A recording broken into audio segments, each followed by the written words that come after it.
Okay, we're going to start talking about adjacent angles, and I want you to first note that I put the wrong section number. This is section 3.2, Intro to Angle Relationships. So please go ahead and change that on top of your paper so that you can find it when I tell you to reference section 3.2. Okay, in the beginning of this section, we're going to discuss what are adjacent angles. You've probably heard me use the term adjacent angles several times, but we haven't identified what they are. And you might want to pause the video and dig up some highlighters right now. That's going to help us to really take a look at this picture. All right, what we're going to do is use some inductive reasoning. We're going to compare pictures of things that are adjacent. So those angles up here are adjacent angles.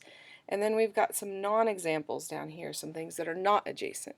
We're going to compare the two groups, and you're going to try to come up with the three characteristics that make angles adjacent. So let's just make sure we understand what we're looking at. The ones that are adjacent, angle ABC is adjacent to angle CBD. So those two are adjacent to each other. And the second one, angle EFH, here's EFH. It is adjacent to angle GFH. So that's another example of angles that are adjacent. And finally, angle IJK is adjacent to angle KJL. Right, so those are examples of angles that are adjacent. Now, things that are not adjacent. Angle ABC is not adjacent to angle ABD. Ooh, I did those backwards, sorry. This one should be ABC. All right, and the second one, angle RST is not adjacent to angle USW. Those two are not adjacent. And then finally, XYZ is not adjacent to angle YZU.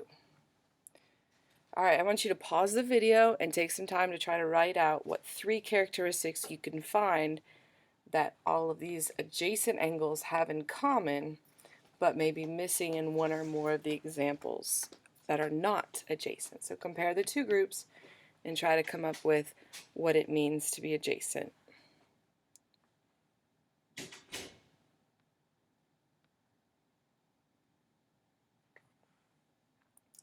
Okay, hopefully you came up with this set of three characteristics.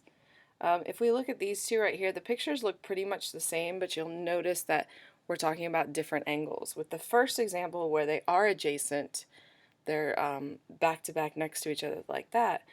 But in this example, ABC, angle ABC happens to lie in the interior of angle ABD. There's some overlap there. So that's the first thing, is that they cannot share interior. They cannot share their interior. All right, the next thing you might notice is that there's a gap right here between these two angles. So you've got that gap there, meaning they don't share a side. And all of these up here share a side. There's the shared side, there's a shared side, there's a shared side. So all of the ones that are adjacent happen to share a side. So they share a side.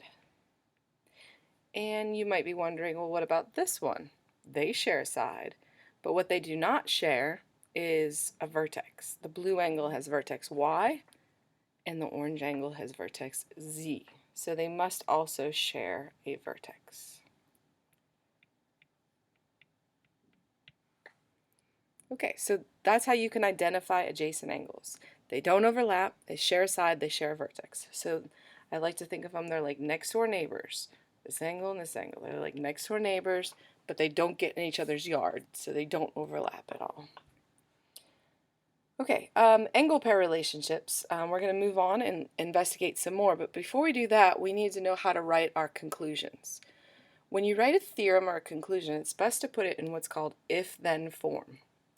So if-then form has the word if followed by some information that we call the hypothesis, and then we have the word then followed by some information that we refer to as the conclusion.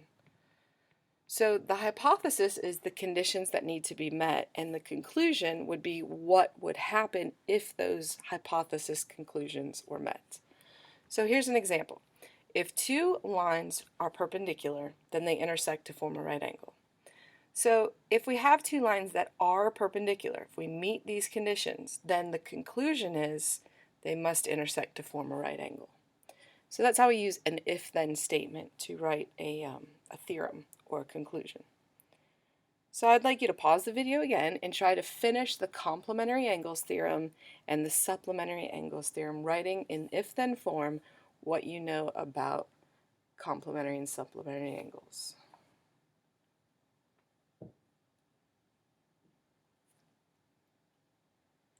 Okay, if two angles are complementary, then they have a sum of 90 degrees.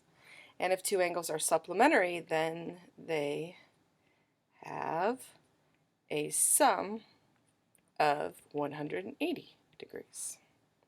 Okay, I'm going to pause the video here and start the investigation. This investigation, we're going to start it in the next video. So the next video you should watch should be titled Linear Pair Investigation. Watch that one next.